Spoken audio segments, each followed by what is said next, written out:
I tell you what, you lot come up with some quality video ideas. There's plenty I've got in the backlog, but this one I saw on my circuit tier list from Owen Lang. Thank you very much, Owen. And he told me, Tommo, why don't you build your like dream F1 track with all your best little parts from all the different ones that exist on the calendar? And I was like, yes, mate, this is a sick idea. It's one of them that I was just like, bang, I want to get on that straight away because I can use a bit of design and build what I think is, well, in my opinion, is my dream F1 track using all of the circuits in the 2020 calendar. You know when you're like bored at school and you're just like mindlessly scribbling stuff? I used to just draw like racing tracks. That's what I just used to try and come up with designs that looked cool. Or I'd do that S thing that everyone used to do. Remember this back in the day? If you used to draw this back at school, then let me know in the poll above. But yes, let's get into what parts, what sections. I've selected 6 from 6 different tracks, starting off with the S's at Suzuka. One of the most challenging sections in the entire F1 grid. For a driver to absolutely nail that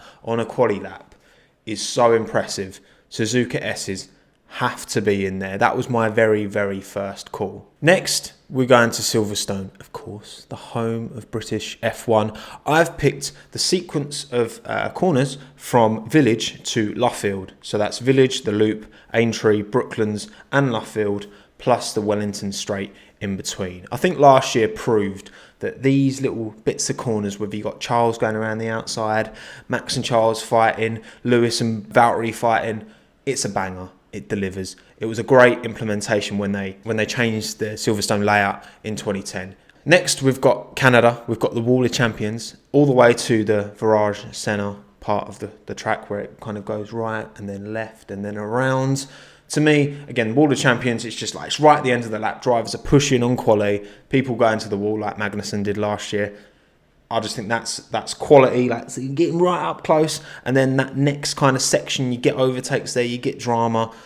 I love that part of the track. Again, that's my favourite part of the Canadian Grand Prix circuit. Next, we've got the Castle Chicane at Baku. Super unique. You don't see overtakes here. Again, it's super narrow, but it's so different.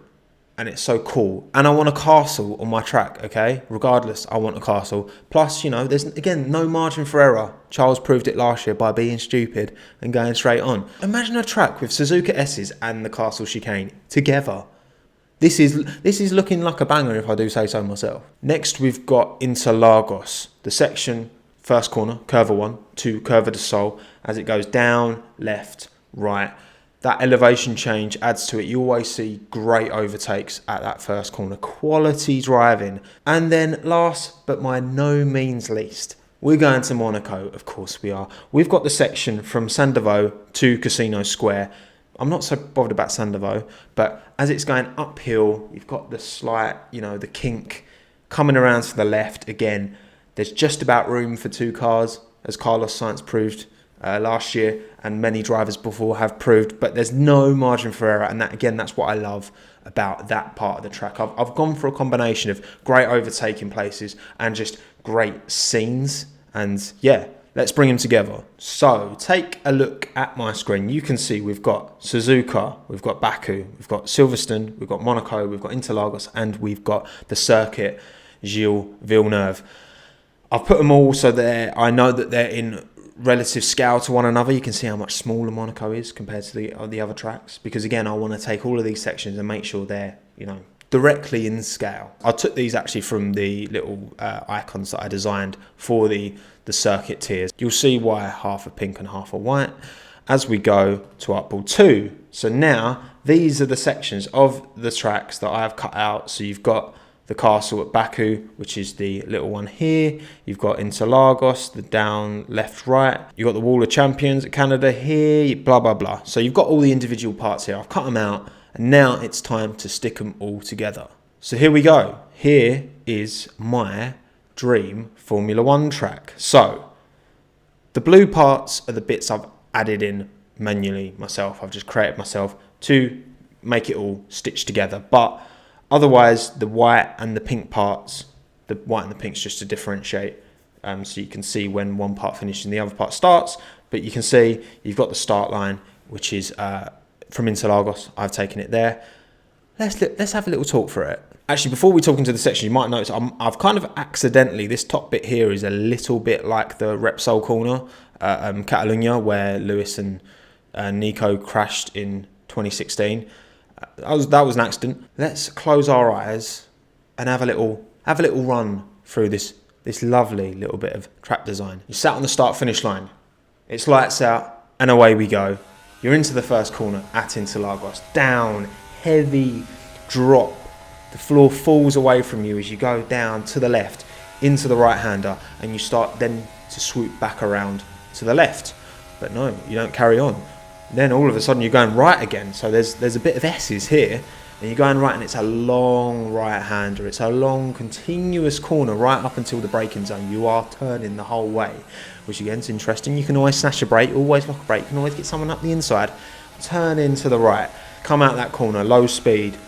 Little bear to the right as you enter the Suzuka S's, the real challenge. What a little bit of track this will be. You go left, you go right, you go left, you go right, you go left again, trying your best to keep as much speed going as possible. Don't lose it into the gravel trap. But then instead of continuing to the left, all of a sudden you're going right again, and you're going straight, and it's a straight line, and then you're coming up to the wall of champions. You brake as late as you dare, you chuck it in to the right, chuck it in left, get as close to that wall as you can believe. You're grazing it with your hands. You carry on down, you kink right, brake, smash it left, try and not let anyone through on the inside. Then you've got the long right-hander as you come out of that lovely little section. Typically you'd be going very, very straight on here, but not on this circuit. No, you're coming up, you slow, you smash on those brakes because you've come up to the Silverstone part of the track.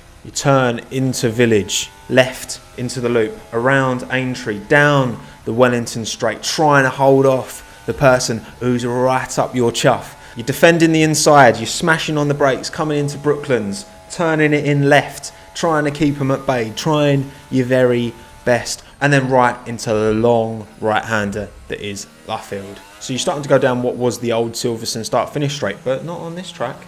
You're slamming on the brakes again, you're turning right into Sandovo. All of a sudden the track goes from really wide to very, very narrow. You come out of that, you're going uphill, you're kinking right, you're kinking left and right again. You're going over the bumps, you're trying to keep someone from being alongside you, because if they are, then you're probably going to have a crash. You smash it left into Casino Square, brake as late as possible, try not to, concertina too much, and then right out of that section of the track, trying to keep things on point. And for the sake of this, we're going to keep the bump that's at Monaco, so you have to kink right and then left, even though you're going in a straight line. But then, of course, rather than braking and turning right, you're at the Castle Chicane, you're at Baku. You smash it left, you try not to be stupid and go straight on. You go through, you pass the castle to your left, you come out of that little section, you turn right, and where are you? You're on the start-finish straight.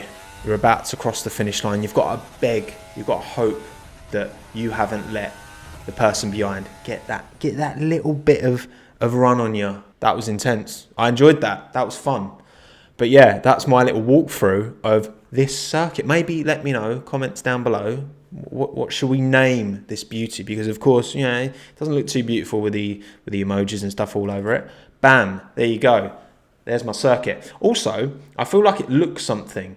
It looks a bit like a clamp that you'd twist to screw something on. And Hannah said it looks like Marge Simpson. So there's that. But there you have it. There's my dream F1 track. Let me know in the comments down below. What do you think? What would go into your track? What are your favourite sections of each circuit, and how would that work? Because as well, respect on me, I've made sure that every single element as well is in the correct direction. So you're not going through the S's backwards or anywhere the way that you wouldn't be in the typical race. I'd want to try and preserve as much of the up and down undulation as well, because especially with the Monaco and the Interlagos bits, that change in height is very important. Is this Frankenstein a yes or a no? Let me know. Thank you as ever for watching. Please don't forget to drop a like on this video if you've enjoyed it, and subscribe if you're new and you want to see more videos just like this. My name's been Tommo. This is Tommo F1 YouTube channel. Thanks again. Have a good one. Ta-da.